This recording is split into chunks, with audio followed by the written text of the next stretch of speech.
آپ نے کبھی غور نہیں کیا ہوگا، پورا قرآن ہم پڑھ لیتے ہیں، پورا قرآن تفسیر سے بھی پڑھ لیتے ہیں، لیکن اس بات پہ کبھی غور نہیں کیا کہ یہ حروف جو ہے، یہ حروف تہجی، ان میں کتنے نقطے والے ہیں، کتنے بغیر نقطے کے ہیں۔ اب آپ دیکھیں کہ الف کے علاوہ 28 حروف، 14 نقطے والے، 14 بغیر نقطے کے، اور الف ان میں پہلا حرف ہے۔ آپ الف کو ادا نہیں کر سکتے، الف کو ادا کریں، الف ادا نہیں ہوتا، الف کو ادا کر ہی نہیں سکتے۔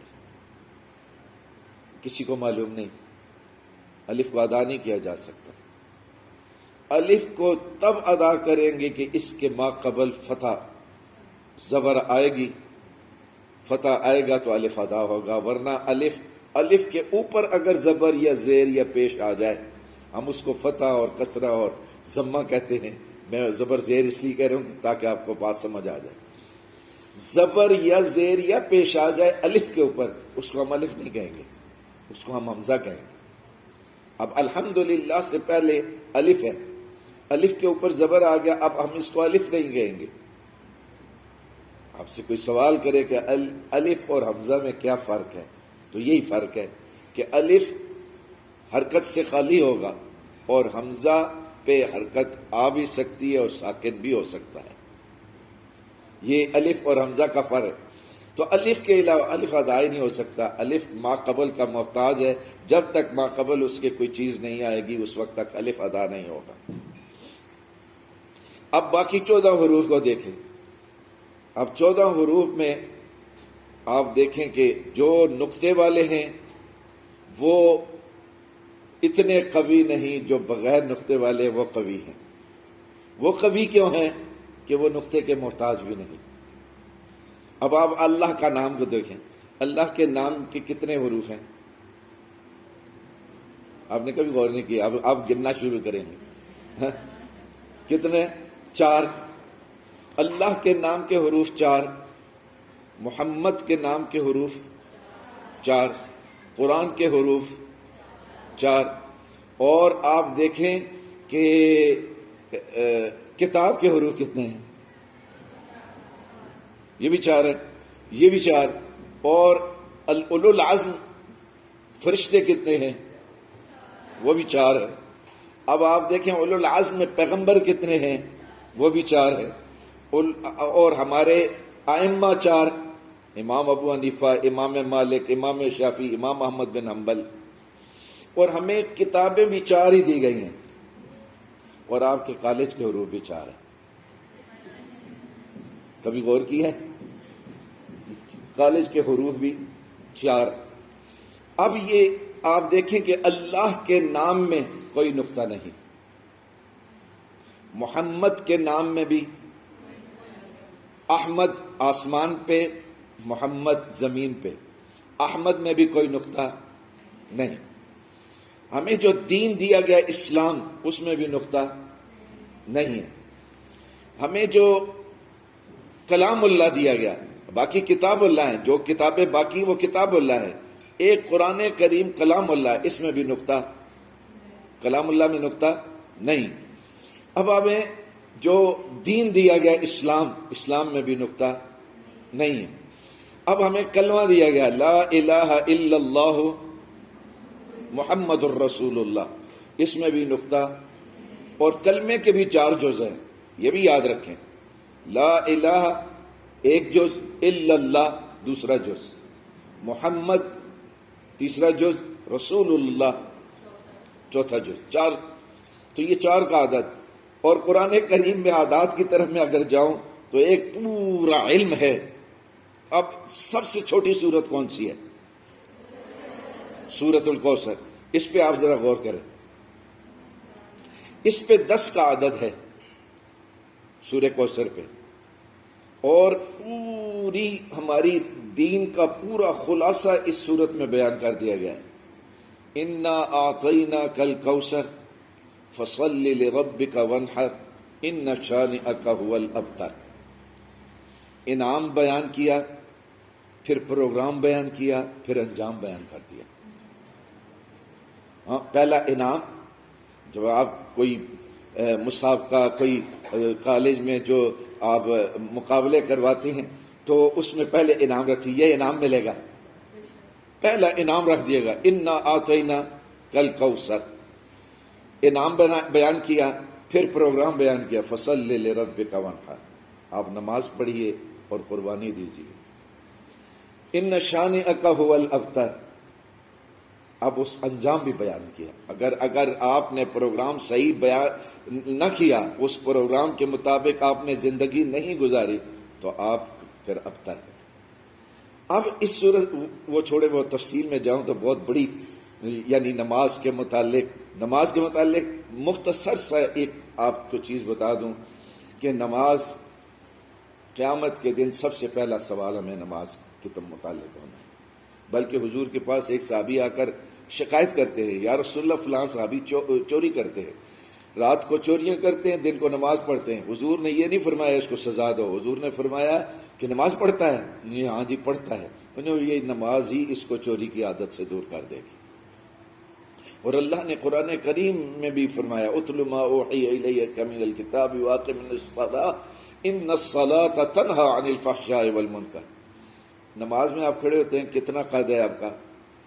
6 فٹ ہوگا، 5 فٹ ہوگا، 6 فٹ کے قد کا بندہ کھڑا ہوتا ہے اور کھڑا ہو کر اس کے 6 فٹ ہے، جب رکوع میں جائے گا تو 3 فٹ رہ جائے گا۔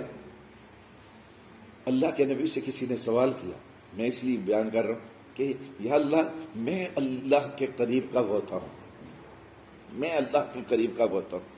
تو اللہ کے نبی نے فرمایا کہ سب سے قریب تم اللہ کے قریب اس وقت ہوتے ہو جب تم اپنی جبین نیاز کو زمین پہ جھکا دیتے ہو۔ تو اب انسان 6 فٹ کا ہے، جب رکوع میں جائے گا 3 فٹ کا رہ جائے گا، اور جب سجدے میں جائے گا تو 1.5 فٹ رہ جائے گا، اور جب اپنی جبین نیاز زمین پہ جھکا دیتا ہے اس وقت، اور پھر کہتا ہے سبحان ربی الاعلی، تو اللہ رب العزت فرماتے ہیں بندے اب تو میرے قریب نہیں، میں تیرے قریب، میں تیرے قریب۔ تو نماز فصلی لربک، وہ دوسری طرف چلا جاؤں گا، سورہ کوثر میں 10 کا عدد، اس کی ہر آیت را پہ ختم ہوتی ہے، انا آتیناک الکوثر فصلی لربک وانحر ان شانئک ھو الابتر، را پہ ختم، اور را حروف تہجی میں 10ویں نمبر پہ ہے۔ آپ گن لیں، الف با تا سا جیم ہا خا تا سا، 10واں نمبر کس کا ہے؟ را کا۔ یہ اور پھر اس کی 3 آیتیں، ہر آیت میں، یہ پوری صورت میں 10 کلمات ہے۔ وہ آپ کے اس استاد آپ کو بتائیں گے کہ یہ کلمات کیا ہوتے ہیں اور حروف کیا ہوتے ہیں، وہ آپ کو بتائیں گے۔ 10 کلمات ہیں، اور اس سورت میں 10 الف ہے، اس سورت میں 10 الف ہے، اور قرآن کریم میں جو صورتیں را پہ ختم ہونے والی ہیں وہ 10 ہیں، اور سب سے آخری 10ویں نمبر پر یہ سورۃ الکوثر ہے، تو یہ 10 کا عدد اس پہ ہے۔ اسی طرح 19 کا عدد ہے، 19 کا عدد دیکھیں، بسم اللہ الرحمن الرحیم کے کتنے حروف ہیں؟ آپ گنیں گے 19 حروف ہیں۔ اب جو سب سے پہلی سورت نازل ہوئی وہ کون سی ہے؟ اقرأ بسم ربک الذی، یہ 19 آیات ہیں، اور اگر آپ قل اعوذ برب الناس سے الٹی طرف گنتی گنیں تو یہ 19ویں نمبر پر پہلی سورت آئے گی۔ تو یہ ایک عادات کا ایک علم ہے۔ تو میں اختصار کرتا ہوں، تجوید، حروف تہجی، یعنی ہر حرف کو اس کے مخرج سے، مخرج کیا ہے؟ اس حال کے 2 مخرج ہیں غالباً، ایک وہ گیڑ ہے، ایک یہ گیڑ ہے، ٹھیک ہے؟ مخرج کہتے ہیں نکلنے کی جگہ کو۔ اب یہاں مخارج سے مراد کیا ہے؟ جہاں سے حروفوں کو ادا کیا جاتا ہے، منہ کے اندر کا خلا، ہونٹ ہے، زبان ہے، منہ کا اندر کا خلا ہے، دانت ہے، حلق ہے، سینہ ہے، اس سے حروف ادا ہوتے ہیں۔ تو ہر حرف کو اس کے مخرج سے مع صفات لازمہ اور صفات عارضہ کے ادا کرنا. اب آپ کہیں گے صفات لازمہ کیا ہے، صفات عارضہ کیا ہے؟ حروف کے اندر ایک صفت ایسی پائی جاتی ہے کہ وہ اس حرف کے ساتھ خاص ہوتی ہے. اگر وہ صفت اس حرف سے جدا کر دی جائے تو وہ حرف ہی نہیں رہتا. ابھی آپ ادا کریں نون کو، غننے کی آواز ہے، نون کو ادا کریں، غننے کی آواز ہے، غننے کے بغیر نون کو ادا کریں. غننے کے بغیر نون نہیں ادا ہوگا، غننے کے بغیر نون ادا نہیں ہوگا. اسی طرح میم ہے، میم میں ایک صفت غنہ ہے. آپ غنہ کریں گے تو میم ادا ہوگا، یہ اس کی صفت ذاتی ہے، اس کو ذاتی صفت کہتے ہیں. اور ایک صفت عارضہ ہے جو کسی دوسرے چیز کے ملنے کی وجہ سے صفت بنے گی. مثلا لفظ جلالہ ہے، اللہ کا نام اللہ. آپ جب کہیں گے نا اللہ تو لام کو موٹا پڑھیں گے. کیوں؟ کہ ما قبل فتح ہے، ما قبل اس کے زبر ہے. جب بھی پورے قرآن کریم میں لام باریک پڑھا جاتا ہے، پورے قرآن کریم جو لام بھی ہوگا نا باریک پڑھا جائے گا. ہمارے یہاں اکثر پڑھتے ہوئے الحمدللہ، یہ غلط ہے. الحمدللہ لام کو باریک پڑھا جائے گا. پورے قرآن کریم میں لام کو باریک پڑھا جائے گا. لیکن لفظ جلالہ کے لام کے لیے شرط ہے کہ لفظ جلالہ اللہ کا جو نام ہے اس کے پہلے اگر زبر یا پیش آ جائے، فتح یا ضمہ آ جائے تو لفظ جلالہ کو پھر موٹا پڑھا جائے گا، پر پڑھا جائے گا. پھر قل هو اللہ نہیں، قل هو اللہ، قل هو اللہ اذا جاء نصر اللہ. اگر آپ نصر اللہ کہیں تو وہ معنی غلط ہو جائے گا. اسی طرح اگر لفظ جلالہ کے ماقبل کسرہ آ جائے، زیر آ جائے تو پھر اس کو باریک پڑھا جائے گا. الحمدللہ، بسم اللہ. اگر آپ اس کو کہیں نا بسم اللہ، یہ معیوب نظر آئے گا، یہ صحیح نہیں ہوگا. تو یہ تجوید صفات لازمہ اور صفات عارضہ. اب اس تجوید کے سیکھنے کا حکم کیا ہے؟ قرآن نے جو کتابیں لکھی ہیں تجوید میں، اس میں لکھا ہوتا ہے کہ فرض کفایہ ہے اکثر تجوید. لیکن میں آپ کو کتابیں دیتا ہوں، گاڑی میں پڑھی. میں 2 قرآن بھی لایا تھا. وہ اس لیے لایا تھا کہ ایک عربی لہجے میں لکھا ہوا ہے، ایک جو ہے ہمارے پاکستانیوں کا لکھا ہوا ہے. دونوں میں فرق کیا ہے، کیا کیا چیزیں آپ کے لیے آسان بنا کے آپ کے سامنے قرآن پیش کیا گیا ہے جو رسم عثمانی کے خلاف ہیں. بہت سی چیزیں قرآن کریم میں ایسی ہیں جو اجمی نہیں پڑھ سکتے ان کو، تو ان کی آسانی کے لیے پھر علماء نے ان چیزوں کو آسان بنانے کے لیے قرآن کریم آپ کے سامنے پیش کیا. دونوں قرآن میں لایا تھا، لیکن میری لیٹ ہونے کی وجہ سے تھوڑا سا میں وہ گاڑی میں بھول گیا. میں کتابیں بھی آپ کو دیتا ہوں، گاڑی آ جاتی. تو قرآن کریم یعنی تجوید کا حکم کیا ہے؟ میں نے اپنی کتاب میں لکھا ہے تجوید کا حکم جو ہے وہ تجوید کا علم اس قدر حاصل کرنا کہ معنی میں خلل واقع نہ ہو، فرض عین ہے. اور ماہر فن بننا فرض کفایہ ہے. مثلا آپ کہیں گے کہ فرض عین کیا ہے، فرض کفایہ کیا ہے؟ فرض عین یہ ہے کہ ہر آدمی نے وہ ادا کرنا ہے. نماز ہے نا فرض، نماز ہر ایک کو پڑھنی ہے. کھڑے ہو کر نہیں پڑھ سکتے، بیٹھ کے پڑھ لے، بیٹھ کے نہیں پڑھ سکتے لیٹ کے پڑھ لے، لیٹ کے نہیں پڑھ سکتے اشاروں سے پڑھ لے. نماز ہر حالت میں فرض ہے. ایک ہے فرض کفایہ. فرض کفایہ کیا ہے کہ پورے محلے میں سے ایک آدمی نے وہ عمل کر. مثلا اعتکاف ہے مسجد میں، پورے محلے میں ایک آدمی اعتکاف پہ بیٹھ گیا تو سارے محلے والوں کا اعتکاف ہو جائے گا. وہ فرض کفایہ ہے. فرض کفایہ اس کو کہتے ہیں کہ ایک آدمی کے عمل سے تمام محلے والوں کا اعتکاف ہو جائے گا. اور اگر ایک آدمی نہ بیٹھا پھر سارے گناہگار ہو. تو فرض کفایہ. تو اس قدر حاصل کرنا کہ معنی میں خلل واقع نہ ہو، یہ فرض عین ہے. اور ماہر فن بننا، میں نے اس میں PhD کرنی ہے جی، وہ فرض کفایہ ہے، وہ آپ کی مرضی ہے کہ پڑھے PhD کرے یا نہ کرے، یہ تو حکم ہے۔ لیکن جب بھی آپ کسی چیز کا حکم بیان کریں گے تو لازمی ہے آپ کے پاس کوئی دلیل ہونی چاہیے۔ تو قرآن کریم سے اس کی ایک دلیل نہیں، کئی دلائل ہیں۔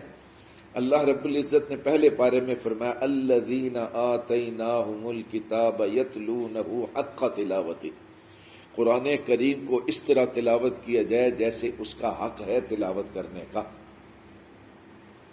جیسے اس کا حق ہے تلاوت کرنے کا۔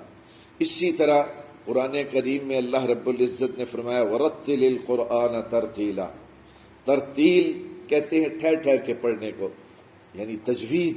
حضرت علی رضی اللہ تعالیٰ عنہ نے ترتیل کا معنی تجوید کیا، اے تجویدہ۔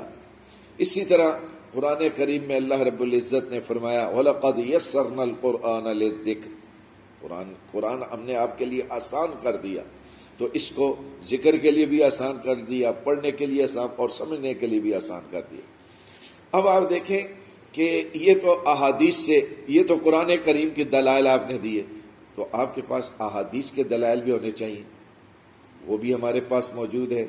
حدیث میں آتا ہے اقرأ القرآن کما انزل، قرآن کو اس طرح پڑھا جائے جیسے قرآن نازل ہوا ہے۔ ایک حدیث میں آتا ہے اقرأ القرآن بلحون العرب واصواتها، قرآن کو عربوں کے لہجے میں اور ان کی آوازوں میں پڑھو۔ ایک بڑی سخت حدیث ہے، وہ ہم بھی جب بیان کرتے ہیں، جب وہ زبان پہ لاتے ہیں تو ہمیں بھی ایک کپ کپی طاری ہو جاتی ہے۔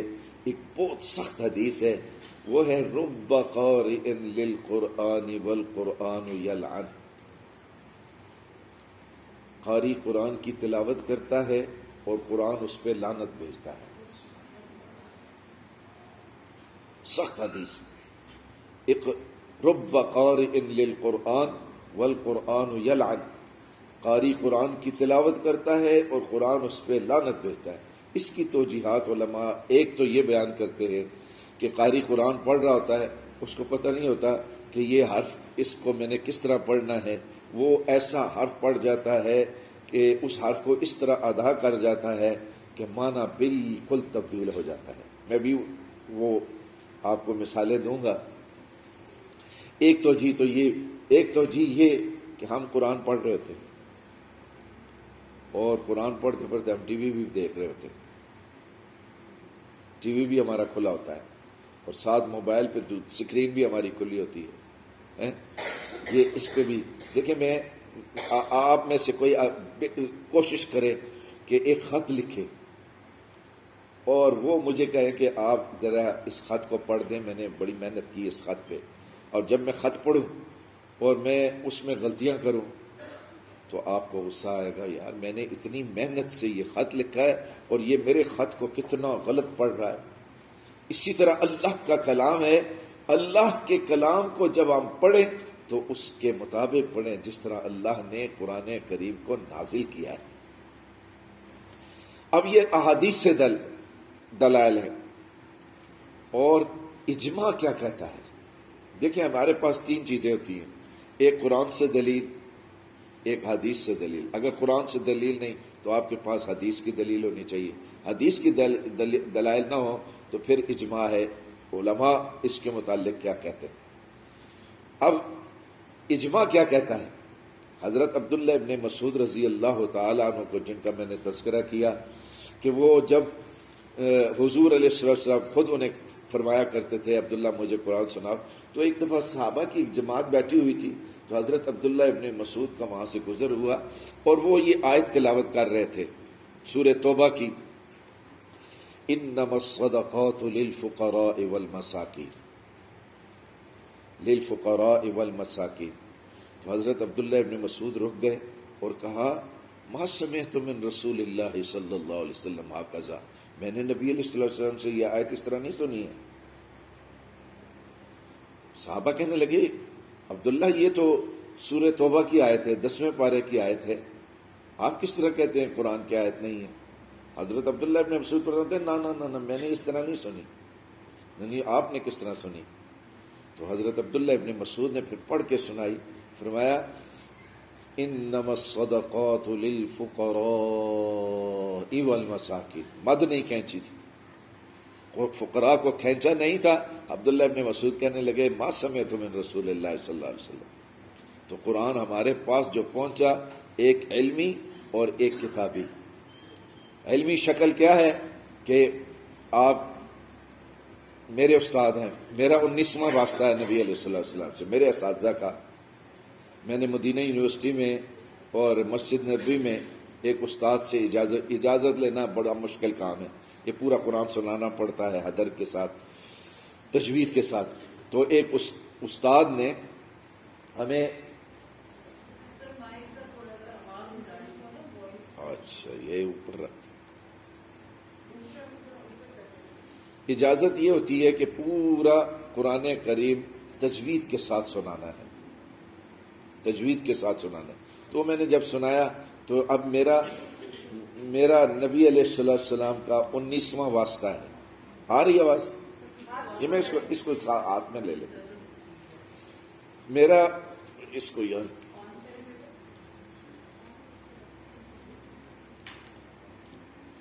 تو نہیں ہے،